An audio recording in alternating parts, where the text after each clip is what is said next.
Hello, hi there. Thank you for joining us today. We are reading the book Worthy Vessels. We are continuing into that. We just finished 2 chapters already in our book here, and the first part of this whole 3-chapter part is the potter frees the clay. So we did choosing the clay, preparing the clay. Now we are in resting the clay, which is so important. Just as we are like the clay needs to rest for a certain amount of time before the potter puts it through the firing process. Just like us, we need to go through a phase of rest, whether that be a long rest, a couple days rest, a minute's rest, or a year's rest, so that God can prepare us for the next stage, next season, next process in this journey of life. And if you neglect that resting period, it's just not a good situation. Just like this clay, it's gonna crack. It's just not gonna hold its shape very well. Just like us too, we are not meant and built to just go without any kind of rest. And I love that this book has shared a perspective with me that you'll be able to hear, and I'll point that out, just how important rest is for clay before the firing process. And it is also like us, God is preparing us with the season of rest for a reason, and it's very hard for a lot of us to embrace that, because our culture says sleep is for suckers. Don't go to bed, no, go to bed. Sleep is so important. Sleep is how I am even able to function the next morning. If I do not sleep well, I'm like a zombie. Anyways, just want to remind you guys again that any scriptures that I reference in here will be in the description below this video. That way you have an opportunity to go and look up these verses yourself and just tie it into everything that we're learning and reading together. Okay? All right. Shall we get started? Okay, so this is our first verse, and that is Psalms 23:2. He makes me lie down. He makes me lie down. There's so much more to that verse, and I hope you guys go and read it. Rest for the clay is extremely important. During the rest period, the air escapes from the clay and it forms a more even texture. Rest increases the plasticity of the clay so that it will not crack during the forming of the pot. No potter neglects the rest period for his clay, for he knows the clay's potential is diminished if it does not rest. No potter neglects the rest period for his clay, for he knows the clay's potential is diminished if it does not rest. God also knows how important rest is for us, and he gives us opportunities to rest. And it is so crucial because he knows how important it is. God built that into our lives. He built that in the book of Genesis. On the 7th day, you rest. Okay, sorry. No potter hurries his clay through this step, for he knows that clay that is sufficiently rested makes the best pottery. For a majority of people, rest is a result of tiredness. It is something that follows exhaustion after the completion of something big, which is true. On the contrary, rest is a prerequisite for events to come. It is not the end. It is the beginning. It is not the aftermath. It is a preliminary. It is not a result, but a cause. It was the 6th day on which Adam and Eve were created, and they were commanded to rest on the next day. The day God rested, the 7th day. Yet Adam and Eve had no part in the great creation. Their rest day was actually their first. They were not commanded to rest after they had done any labor, but before. I did not catch that the first time I read this, so I'm going to highlight that because I did not see that actually. Their rest, Adam and Eve's rest, was actually on their first day. So after God done did all this work, they were commanded to rest. Not after they had done any labor, but before they started doing labor. Well, they did a lot of things before, or after. Anyways, when I go to bed at night, I often take my leave of others who are still up by announcing that I'm going to my room to make preparations for tomorrow. Those who know me knows that mean I am going upstairs to go to sleep. Some go to bed because they are tired, worn out, or sleepy. I like to think that I go to bed so that the next day will be mine to use to its fullest and my best. I can hardly wait for the next morning, but a night of rest is my preparation time. But I have found no substitute for it. If I want my mind as well as my eyes to be sharp the next day, I have to return in early. Did you guys catch that? What a powerful mind shift it is to know that you're going to bed early to prepare for the next day, to have your brain working well the next day. We know how important sleep is because it gives your brain a rest, a time to just shut down not completely shut down, but to just rest for a little bit in preparation for the morning that you wake up. Your mind's a little bit more clear, your eyes, you'll be able to see better. Your body has been able to take the time to just relax and rest and rebuild itself and all the things that happens when you sleep. Admittedly, it is largely because of my eyes that I am forced to stop in the evenings, but I am thankful for this warning signal from my body so that by even this forced way of resting, I can be prepared for the next morning. Just as the potter knows that the texture of the clay will become even only after the clay has rested, God requires the evening effect of rest for our existence and our function. One of the blights of our time is the fast pace, the speed with which we live. Yet even a cursory look at the design of all living things, whether animals or plants, shows that their optimum development and productivity are in direct relationship to their periods of rest. What might appear to be inactivity may be a time of rebuilding worn out cells, reconditioning tired tissues, or producing nutrients. For humans, rest is necessary for preparation, procreation of the spiritual, mental, emotional, and physical life. God knows the importance of rest for his creation. Not only did he give us a model to follow by resting on the seventh day of his creation, but he also set down laws and guidelines in the Old Testament that commanded his people, indeed, all of creation to rest. This verse is from Exodus 23:12. 6 days do your work, but on the seventh day do not work, so that your ox and your donkey may rest, and the slave born in your household, and the alien as well may be refreshed. Exodus 34:21 says, 6 days you shall labor, but on the seventh day you shall rest. Even during the plowing season and harvest you must rest. Let me read that again. During the plowing season and harvest, you must rest. So good. So strong were the commands that the penalty for non-rest was death. Exodus 35:2. For 6 days work is to be done, but the seventh day shall be your holy day, a Sabbath of rest to the Lord. Whoever does any work on it must be put to death.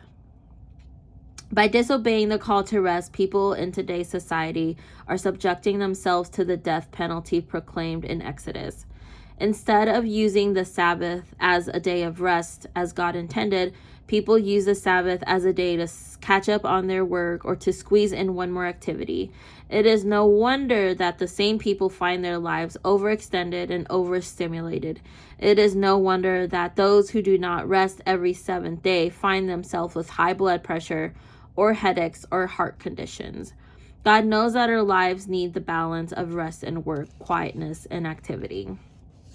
So I just want to share something with this part is like, yes, God calls us to have a Sabbath day. And for most people, it is Sunday. Some people started on Saturday.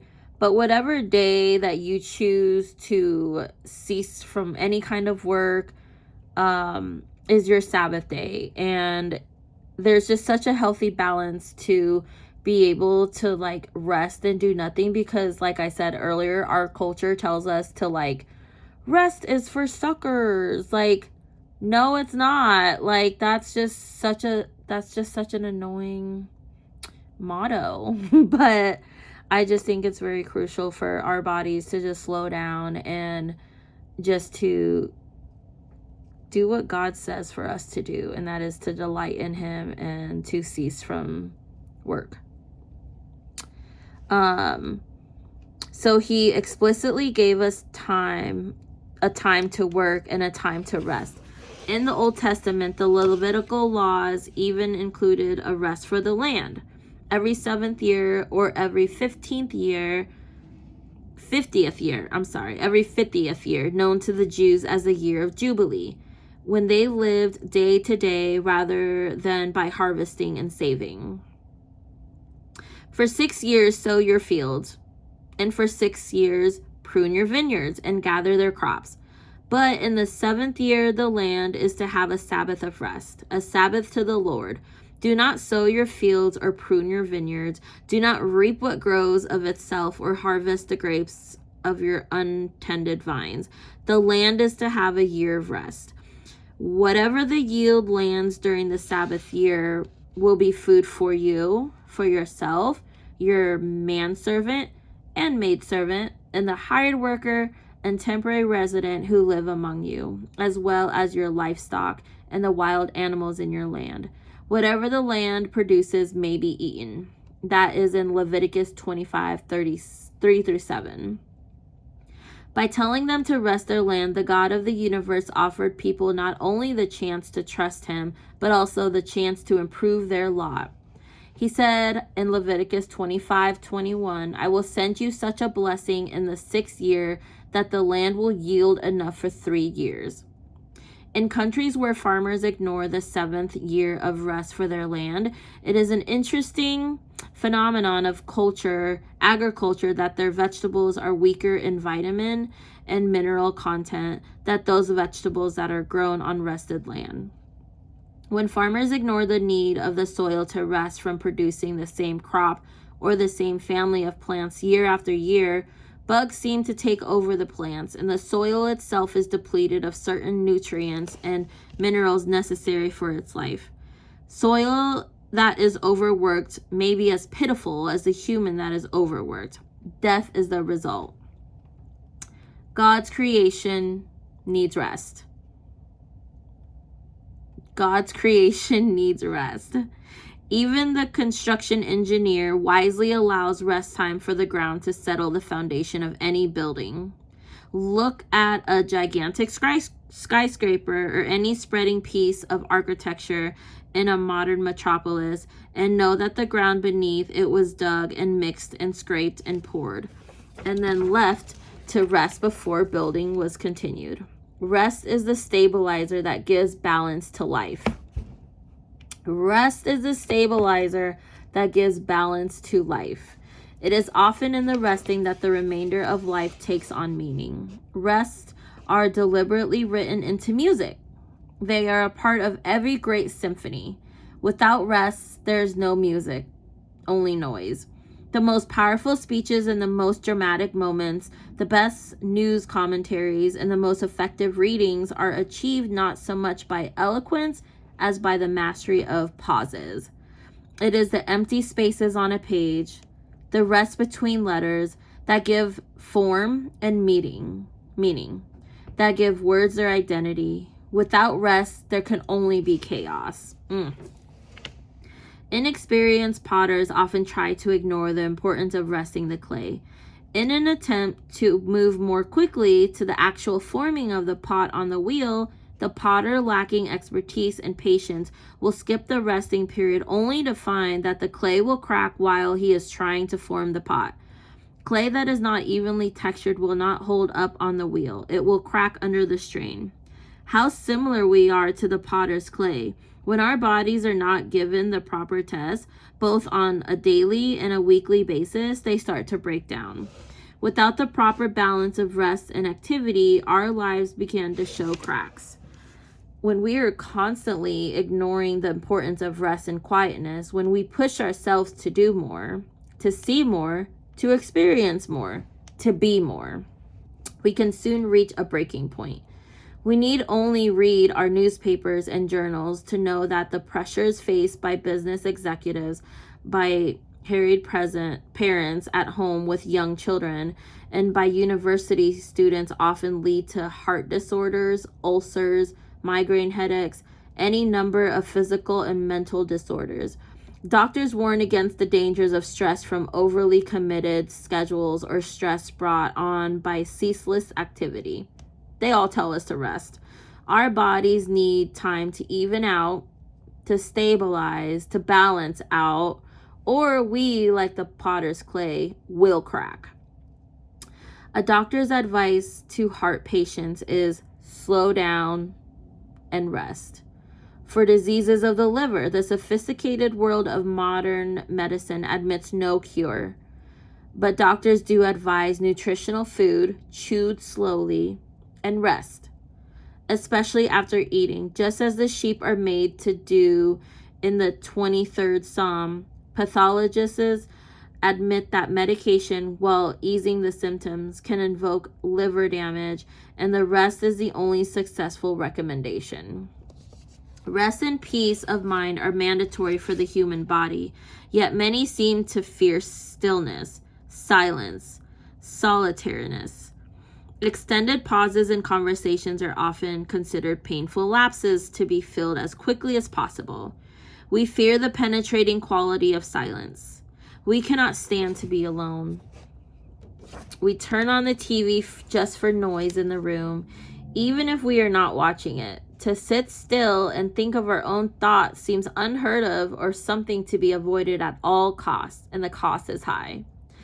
I've asked Japanese university students why they read comic books and true confession magazines. It is because the stories are interesting? I don't think so. That's my opinion.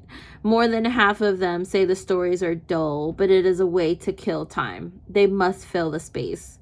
Others use television to relax, to escape from the headaches and the boredom of their real world.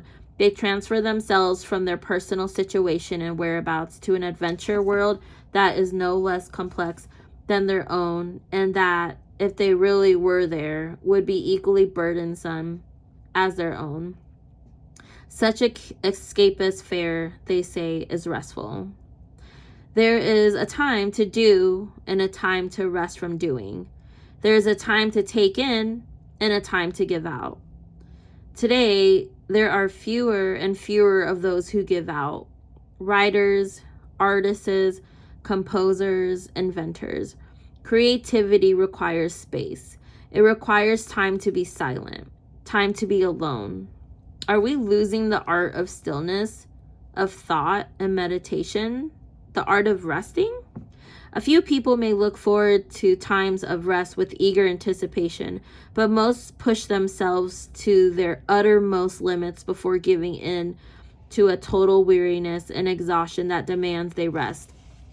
Even toddlers fight away sleep when they are fatigued, afraid they might miss something. For some reason, perhaps the pace of modern living, we equate rest with laziness.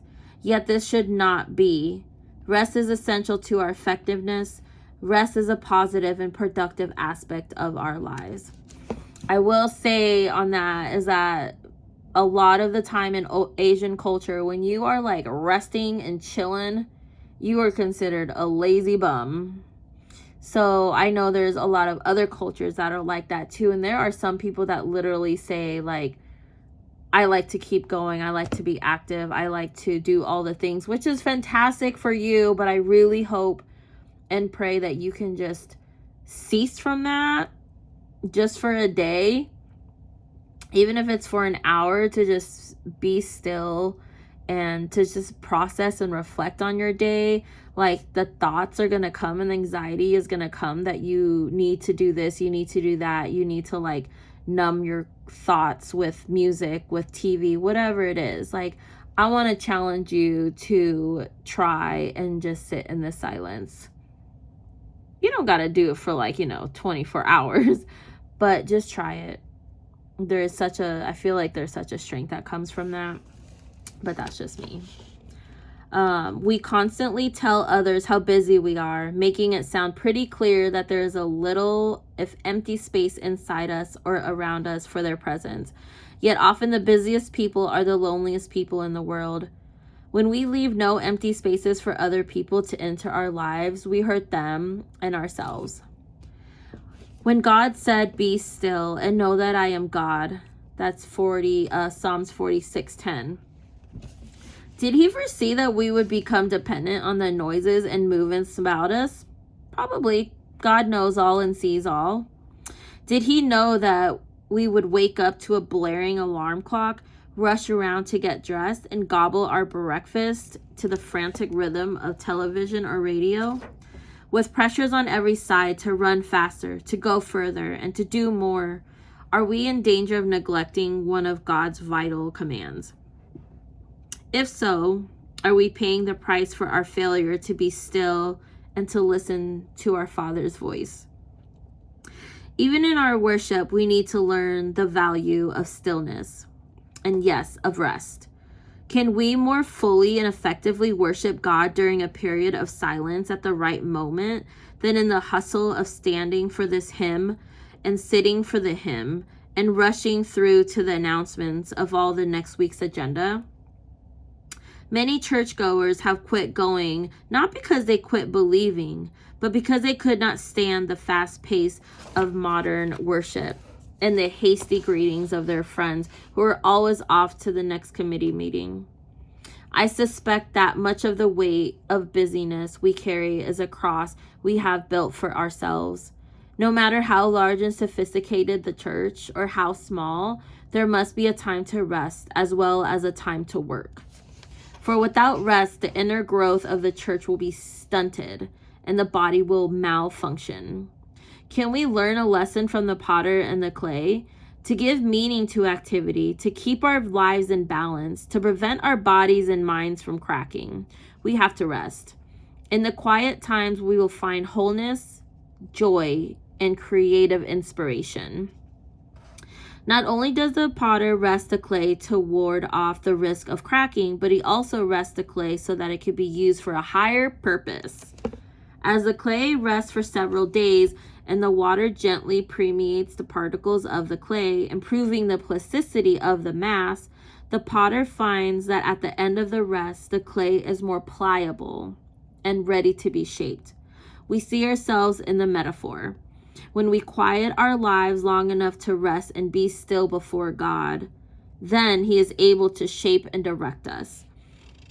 It is not the rushed, loud, and ostentatious prayers that call down the presence of God. Rather, it is in the quiet moments alone with him that people gain inner peace and hear his voice. During that time of rest, the great physician is able to work in a way he could not while the person's mind and body were distracted by unrestful cares and activities.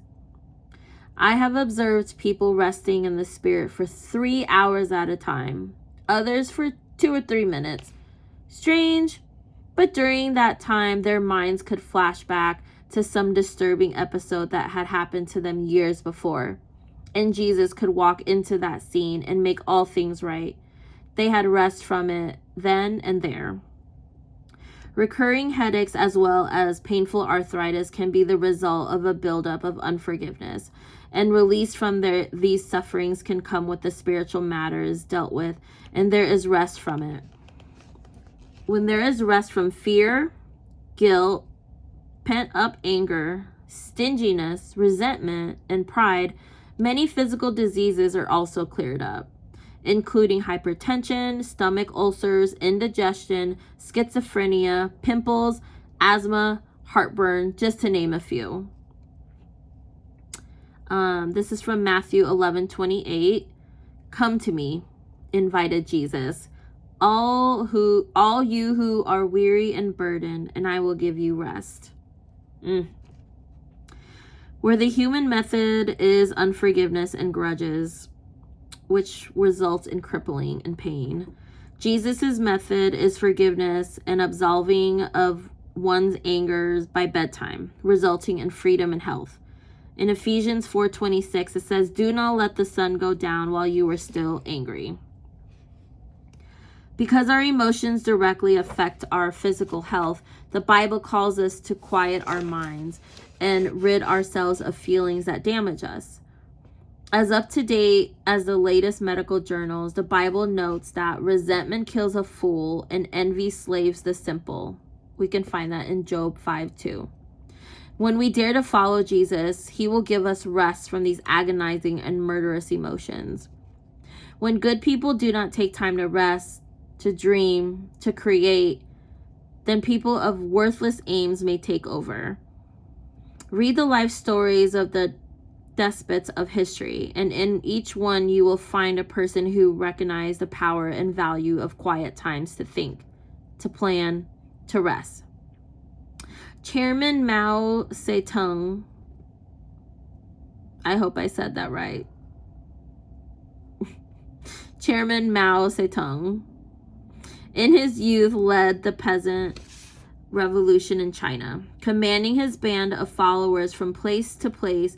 But wherever they camped, the young leader first of all saw that he had some sort of desk or private chamber set apart from the busy routines of his men. Oh, he was out there with them, not miles away in a plush office, but even out in the field, he took hours every day to sit in a quiet place to think. That's all. A quiet place to still his mind.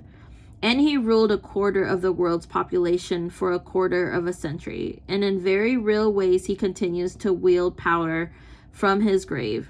Hitler, Stalin, Napoleon, even as far back as Alexander the Great, all leaders who have left a mark on history were those who rested themselves from the routines of life and the constant presence of others. Dreams come in the night while we sleep. This is so good. I highlighted it. And the person before me highlighted this part. Creative thinking comes in the hours of quiet meditation. When we stop everything else and are able to see life goals come clearly into focus, some people never slow down long enough to see clearly, to think, to plan, or to achieve their full potential. I feel like, too, in my opinion, that there are people who don't even slow down enough or really intentionally sit there to be still and to process certain things, that they can't sit still. Like they just have anxiety by sitting still. And it just makes me so sad because, man, like, I can imagine what thoughts are just running through your head while you're not keeping yourself busy. But that is why our world is, there's so many people, and I've been guilty of it, where scrolling on the phone is just like so self-soothing and it quiets the thoughts because it's distracting, but it's not beneficial, and it's not good for our brains to depend and rely on that. The light bulb, the telephone, the violin, the piano are all results of ideas conceived in the minds of people who were quiet and still. They were born of patient and tedious trial and error. Thomas Edison, George Washington Carver, Madame Curie, Alexander Graham Bell, and an endless list of men and women who have contributed things of great worth to the world were people who dared to be still and know. George Washington Carver, the famous American scientist, helped farmers improve their land by resting it from producing the same crops year in and year out. Rotate your crops, he told farmers. Give the soil a chance to breathe. Substitute sweet potatoes or peanuts for the cotton, which is draining the land of its richness. As a child growing up on a southern plantation, George had rambled alone in the woods, humming and singing and picking all of the herbs.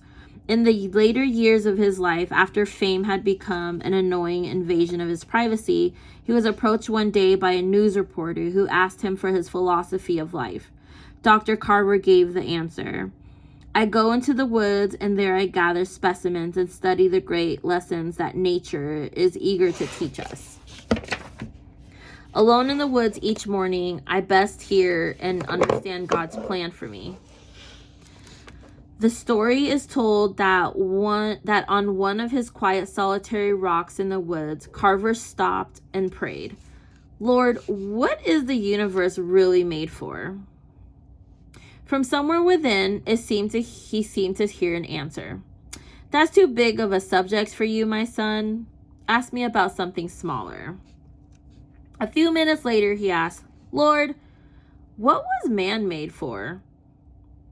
"Little man, you still want to know too much. Cut down the extent of your request and improve the intent." Finally, George stooped to the ground and prayed, "Lord, I want to know all about the lowly peanut. Please tell me about this little peanut." Carver related later, "The great creator replied to me that my mind was too small to know all about the peanut. But he said he would give me a handful of peanuts.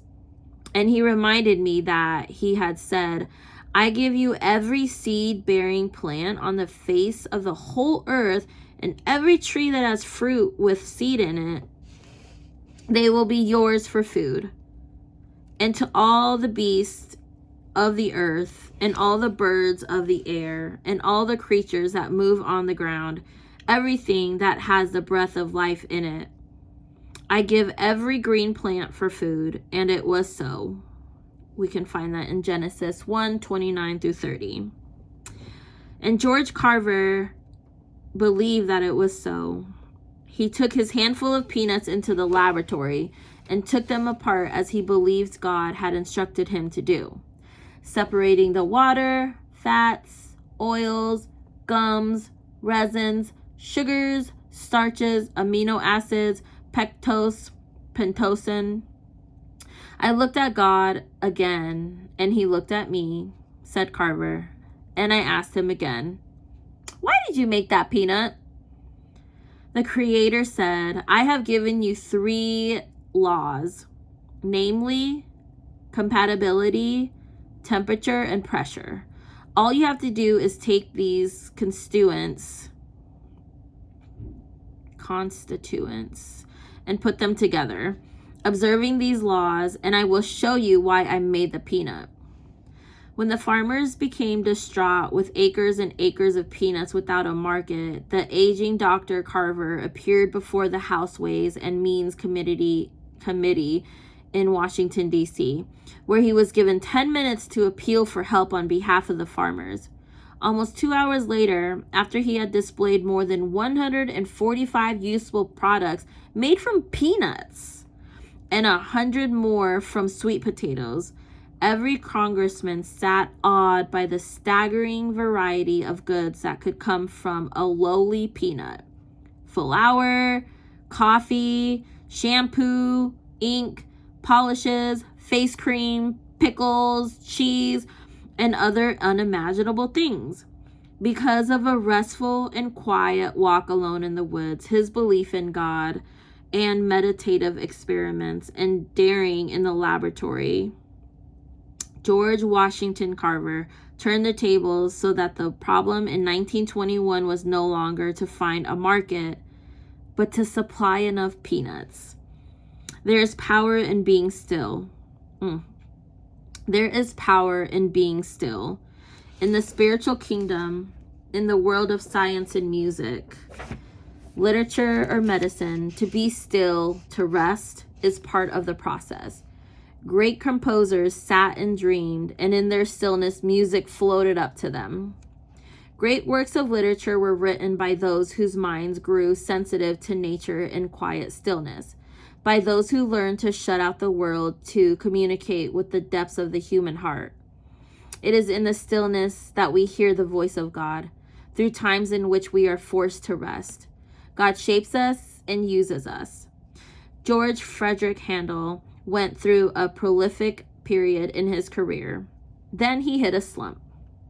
For months, he was unable to compose anything, not even his own thoughts. Becoming too busy with the routines that his job and society demanded of him, Handel's life was so hectic for a while that he was at times unable to finish a piece until 2 weeks before its opening. Although a relentless artistic urge drove him onward, it has been said that if he had died at the end of the first 55 years of life, no one would recall his name today. It seemed that for every success he had a comparable failure. Growing more and more frustrated, Handel tried harder to create something new, acceptable piece of music. Nothing came. In his frustration, he could produce nothing except piles and piles of paper wadded up and tossed into the trash. In desperation, he gave up. His body too exhausted to try anymore. Handel withdrew into himself, and neither his best friends nor his closest colleagues saw him for almost a year. He was physically worn out, mentally drained, and spiritually barren. For 11 months,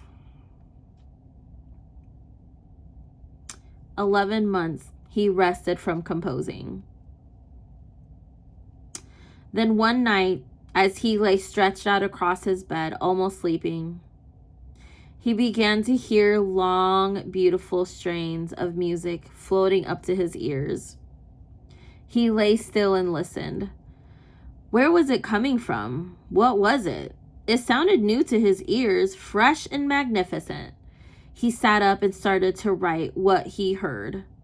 And he could hardly write fast enough. The music kept flowing and flowing, bending and moving and dipping back to pick up a phrase in another key. For 24 days, Handel wrote. From Saturday, August 22nd, 1741 to Monday, September 14th, 1741, he did not leave his house at Upper Brook Street. Emerging from his long rest and working almost around the clock, he wrote page after page. At times, when supper was brought to him, he has not touched his lunch. 7 months later, that music was presented for the first time and was so well received in Dublin that it was later performed in London in 1743. When the chorus began the mighty Hallelujah, the audience, which included King George II, was so stirred that they rose from their seats and remained standing throughout the grand finale. And it was this composition, the Messiah, that became Handel's masterpiece and continues to be performed all over the world today. The Messiah was composed because George Frederick Handel had rested from composing. To be still, to be at rest, is not taking time away from the production process. Rather, it's a part of the process. It's so necessary that it cannot be left out. The Father in his infinite wisdom rests his clay in hopes for his achievement tomorrow. I really hope that part back there about Frederick's time of resting for 11 months. I can't imagine what he was really going through in the 11 months, but the fact that 11 months later he finally heard a tune and he wrote and he wrote and he wrote and he did not stop. 7 months later, like, that is beautiful and such a great reminder and encouragement to whoever is walking through a season that they feel like they can't hear God, or they feel like there's no ideas coming to their head, or they're in the waiting process of the in-between from A to B, in the middle of the bridge, still walking across, waiting to get to the other side. Keep resting and just being still and praying, and God will see you through it. He will see you through it. That rest season is so important for what God has in store for your next season. But without this season right now of rest, it's going to be not good if you try to do things in your own timing to prepare your own self by keeping busy and doing all the things to keep your mind distracted. I just hope that you find a season to rest and you make it. Father, help me rest myself from yesterday for the promise of tomorrow that you can see in me. This chapter was so good. So that concludes our part 2 of this, or part 1 of this book, I'm sorry. And that is choosing the clay, preparing the clay, and resting the clay. I will see you in the next video for part 2, chapter 4, which is the potter names the clay, deciding the vessel and forming the vessel. It's going to be so good. I hope you join us. Bye.